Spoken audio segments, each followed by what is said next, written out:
coming to you from Jezero crater on the surface of Mars. This is Mr. C.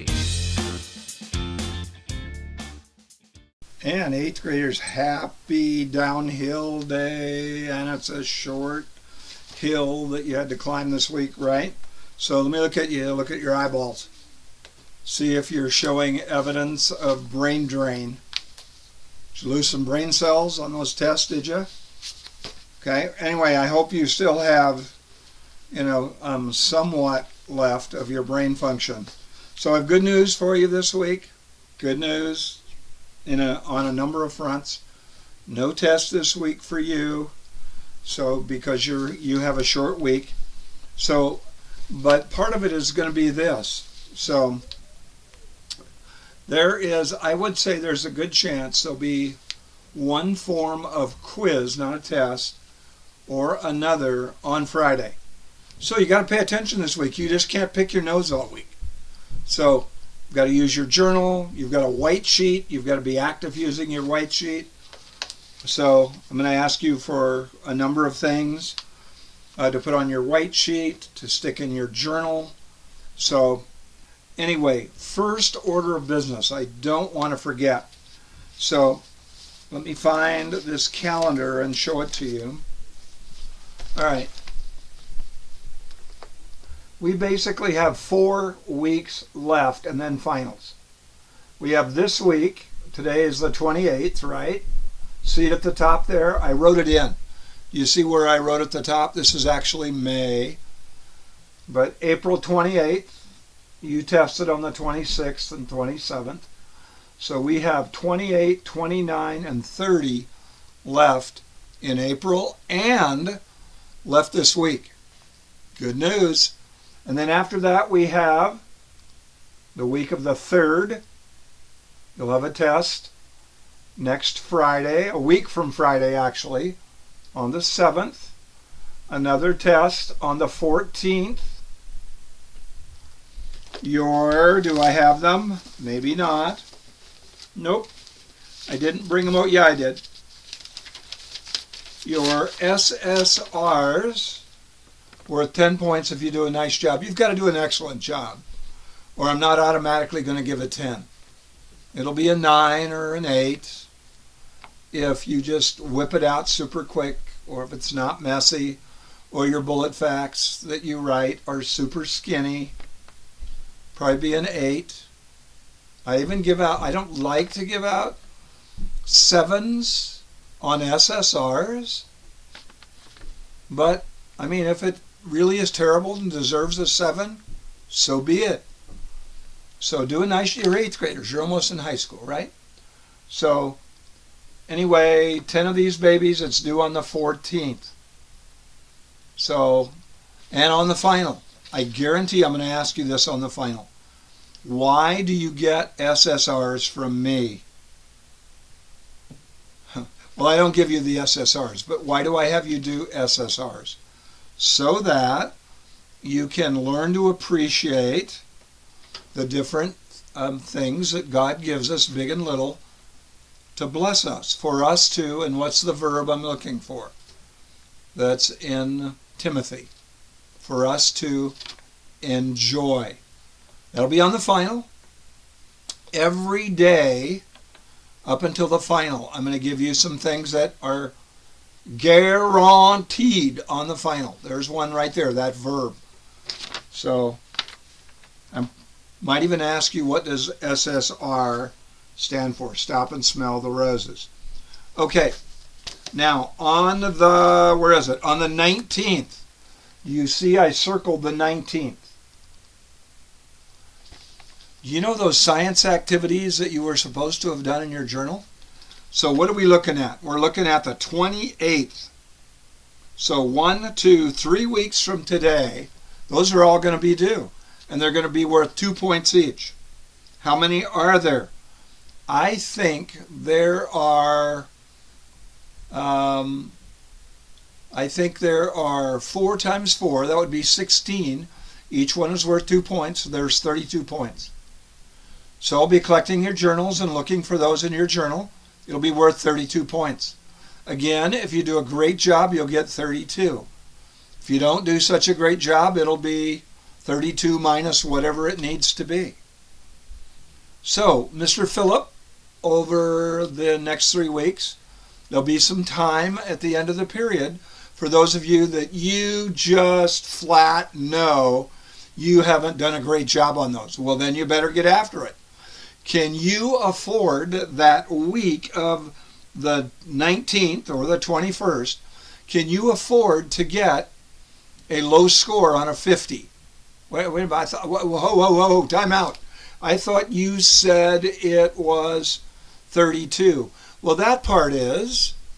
So, anyway, then you've got 8 times 2 on the microscopes, where you make a little drawing, label what it is. I wanted you to see each of those. So make sure you've done a good job on those 8. What are they going to be worth? I might make them worth, because you've got to do a little quick sketch. I don't want a work of art, but a little sketch, a little diagram. I might make those worth 3 apiece. Yeah, so that'd be 24 plus 32. What are we talking about? 56 points. It's like a test. So yeah, you've only got 2 tests left, but then you've got equal to a test score from your journal doing the essays, the science activities in the back, and the microscopes. Mr. Phillip, once we start getting opportunities to use the scopes, he'll, if one gets out of focus, he'll help you put it in focus. I'll refocus them each Saturday. I did it last Saturday. So anyway, now it's not an option to do it. What if someone decides not to do them? And I get their journal and there's nothing in their journal. Oh my. What's going to happen? Can you say free fall? Pretty soon we're going to do free fall. Woo! And then you call it CB, crash and burn. I don't want any CBers on that journal work. So you've got 3 weeks. So you can't say to your parents, well, I didn't even know they were doing, and there goes the Pinocchio. So, yeah, it won't work. Yep. It'll be up in RenWeb. That'll be the data. It'll be up in RenWeb, even this week. So, science activities, including the microscopes. So again, there's 16 of the ordinary ones, A through 4, B through 4, C through 4, D through 4. And then the scopes, 1 through 8. Little diagram and a label. Little diagram and a label. Okay? So, you don't have to do a perfect job on the diagrams, but do a nice job on all of those. Actually, answer the questions on the science activities and try to come up with a good hypothesis. Okay? So now I want to show you this. So there's that. Then I want to show you this. I've got a lot to talk about today. Here's what you can count on from me. First set of semester exam study guides next Monday. All your Q3 tests.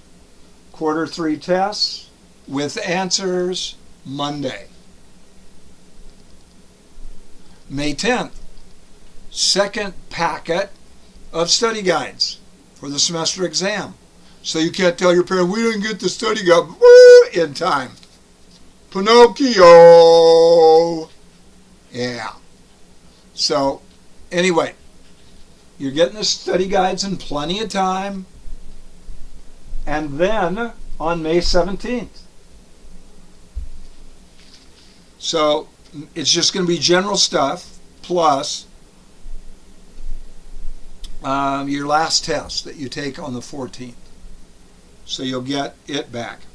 Okay, and then semester exams are the 24th, 25th, 26th. I think just Monday through Wednesday. And makeups are Thursday. And then 8th grade graduation is the 26th, I think. So, anyway, I'm trying to help you. I want you to finish well. So I'm going to do my part. But I've told you before, You can lead a horse to the water trough, but you can't make him drink. You call me a horse? No. It's a figure of speech. But what I am saying is, I can give you the study guides, all filled out, can tell you everything that's going to be on the test, on the semester exam, but I cannot make you triple R. Here's some evidence for that. Look at the data. Okay, I have this set of tests in my hand from your last test on the 15th. Can you believe this? Oh, shock! Can you actually believe this? There were some students in the 8th grade that didn't even fill out a note card. Oh, I can't believe it. But there were some, a few, didn't fill out a note card. Now, if you didn't fill out a note card and you bombed that test, I'm not putting the grade in. I'm giving it back to you. It's going to be a pain. You're going to have to fill out a note card. You're going to have to retake the test. You're going to have to make arrangements with Mr. Phillip. It's not an option. You're going to have to retake it with a note card during advisory time. I didn't do it. If you bomb the test, I'm not going to let it happen. So then you're going to have to bring your note card, retake the test. I want you to do okay on it. What a guy, you're actually going to let us do that? Yeah, I'm making you get a better grade. Oh, that's terrible, Mr. C. What a bummer. I've got to get a better grade on that test. So most of you care. You know, you really do. I know you do. Way to go. Hey, I'm going to challenge you to finish strong the last few weeks. I know it's harder the last quarter, the last few weeks. It's tough. I can remember. Step up, though. Be disciplined. I'll do my part. I'm going to help you do well. Okay? The homework I'm going to have you do is going to be basic stuff that I want you to remember. Everything I'm going to have you do on homework is going to be on the final. I guarantee it. Everything you do on homework is going to be on the final test and is going to be on the next 2 tests. Okay? So anyway, there's that. Okay. So you've got your white sheet, right? So I want to show you just really quick what's going to be stuff that's going to be on the final. So reasons you can trust the Bible on the final. I'm just telling you. This will be your last packet. Bible verses, 3 or 4 of them. Genesis 1:3, John 1:3 especially. Okay? On the final. Pillars of evolution. On the final. Guaranteed. Okay? This is on the final test. Also, this is the Great Global Flood data. These are reasons, evidence, scientific evidence for a GGF, a Great Global Flood. Sedimentary. Sedimentary rock under every continent. Fossils under every continent.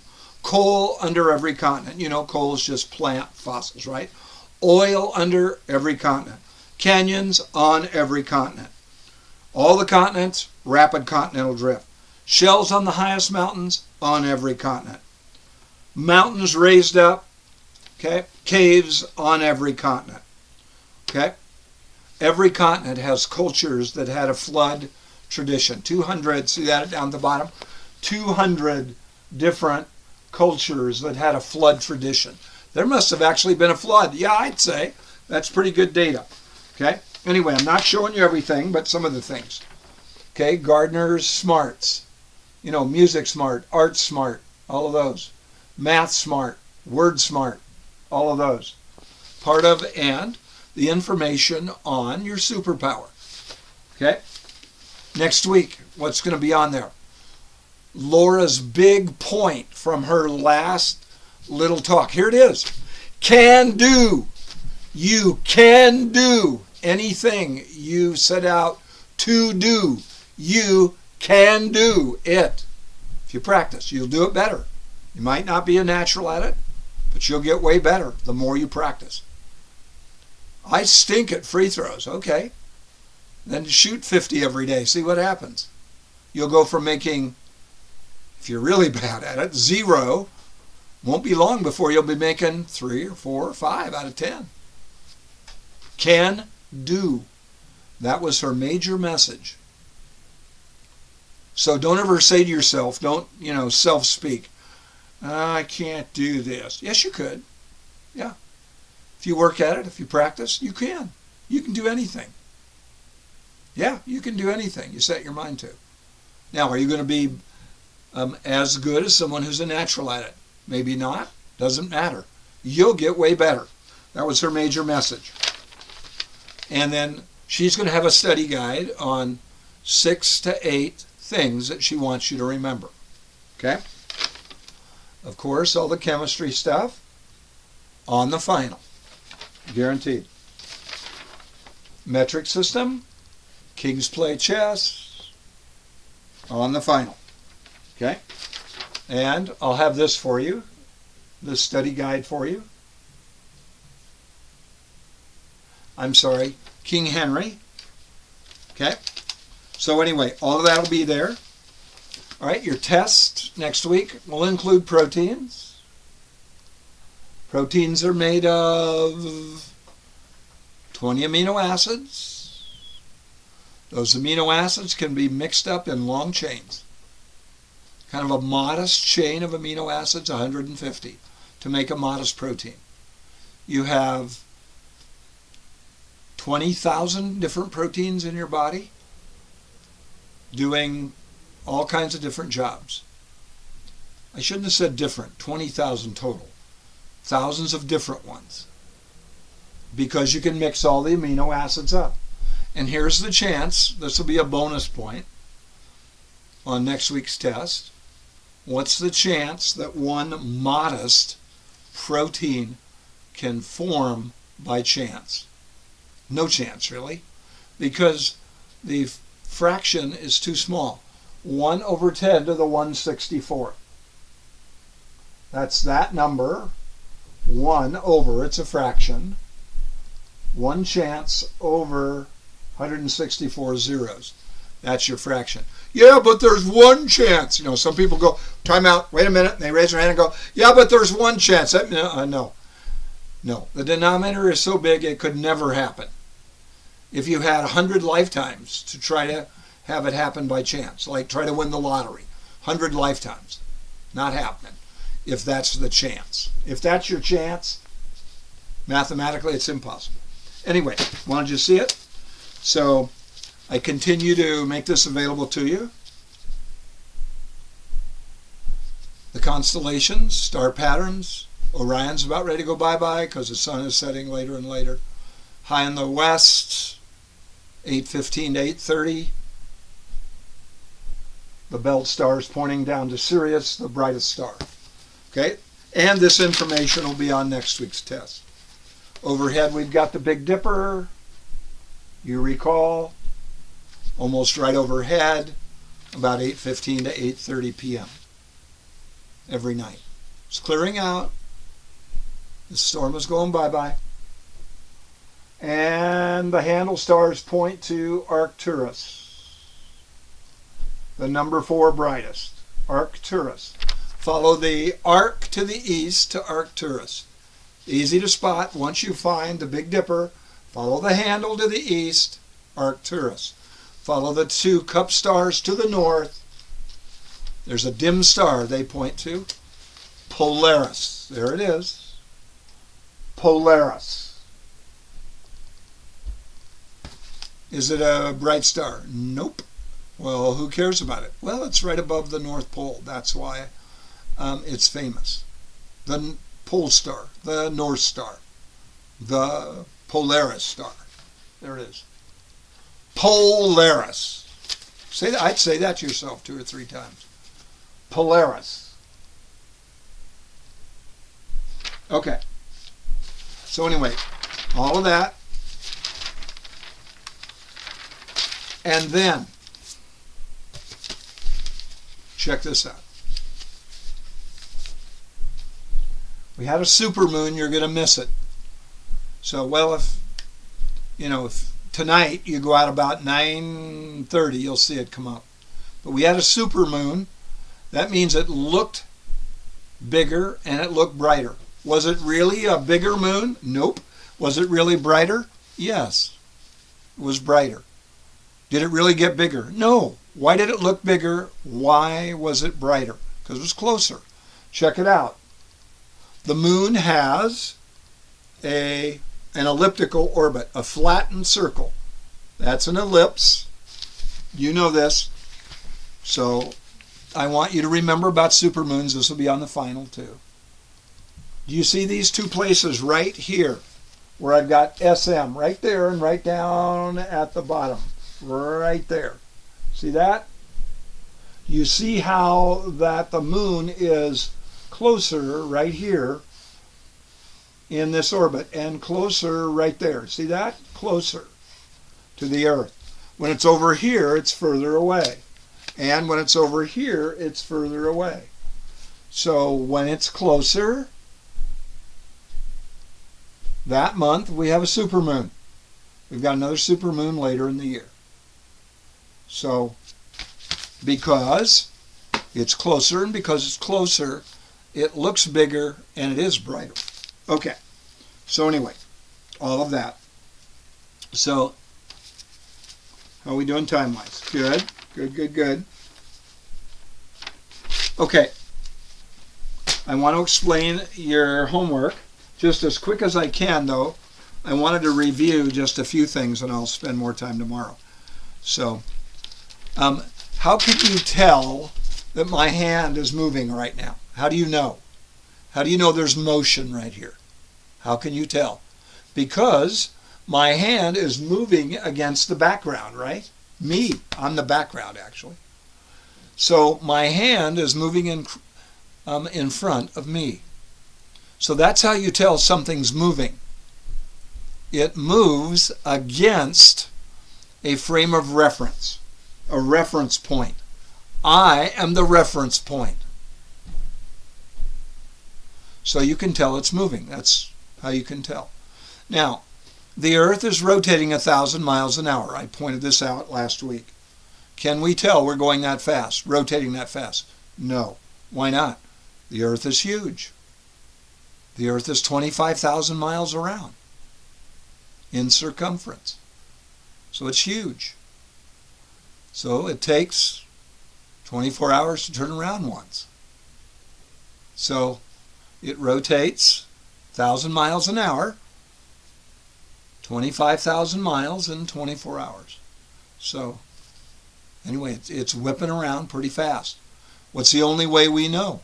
The sun or the moon or the stars move as the Earth rotates. They move the other direction. The sun looks like it comes up, rises, and sets. We're rotating toward it and away from it. Oh yeah. So that's the reference point. In the sky, you see it move across the sky. Sun, moon, stars. Okay? So that's motion. You can tell something's moving when it moves against a reference point. Then there's the speed of something. Speed is distance divided by time. How far you traveled divided by how long. So let's say you traveled 1,500 miles, like to Chicago from Arizona, Chicago, Illinois. 1,500 miles in 3 hours. That's about what it takes to get to Chicago from Phoenix. I've flown it many times.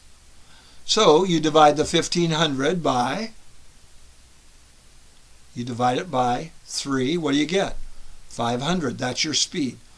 D over T, distance divided by time. So your speed is 500 miles per hour. 1,500 miles, 3 hours, 15 divided by 3, 500 miles per hour. Okay, now I want to show you what your homework is on page 38 and 39. Now you'll want to do a good job on this homework. I'm not just going to give you the points. I'm not going to look and say, oh, you automatically get, in this case, 12 points. Nope. It's got to be neat and it's got to be complete. Otherwise, you're going to get 10 out of 12. What is that, 83? Or Or 9 out of 12, what is that? 75%. Or 8 out of 12, what is that? 66%. That's not even a C. I know. Yeah. So do a nice job on this. There are 4 kinds of friction on pages 38 and 39. Right over here. 4 kinds of friction. Friction is just when 2 surfaces rub against each other. Friction, friction, friction. 2 surfaces rub against each other. Friction. So we want to reduce friction, like in some cases, and increase it in other cases. We want to make sure we increase it when we use our brakes. Yeah, you want the brake pads to grab the wheels. Yeah, to slow you down or you're in trouble. So, but in other cases, you want to reduce the friction, like an airplane flying through the air. So you have a curved surface. So anyway, here's what you've got to do. Write down the name of the friction. Give an explanation, a nice explanation of it, and an example. Name, explanation, and example. 3 things for each one. 12 points. 3 times 4. Name of each kind of friction. In this case, it is sliding friction. Explain what it is. Give an example. They show pictures. And then static friction, fluid friction, and rolling friction. Okay? Now I'm going to try during your homework times, I'm going to try to work it out with Mr. Phillip where he can allow a certain portion of you to work on the science activities. So in the end, if you're not finished, you're going to have to come in during advisory times to get her done. Remember, it's a lot of points on those. A lot of points. So I would find in your journal where you did all that. Many of you said you had it done. Just make sure you actually had it done. If not, you'll have to clean up a few things. I'm going to look carefully at it. So, and I'm going to go over it. So anyway, I'm going to turn it over to Mr. Phillip. So those pages are 38 and 39. Perhaps Mr. Phillip would be willing to put those on the board. So, Mr. Phillip.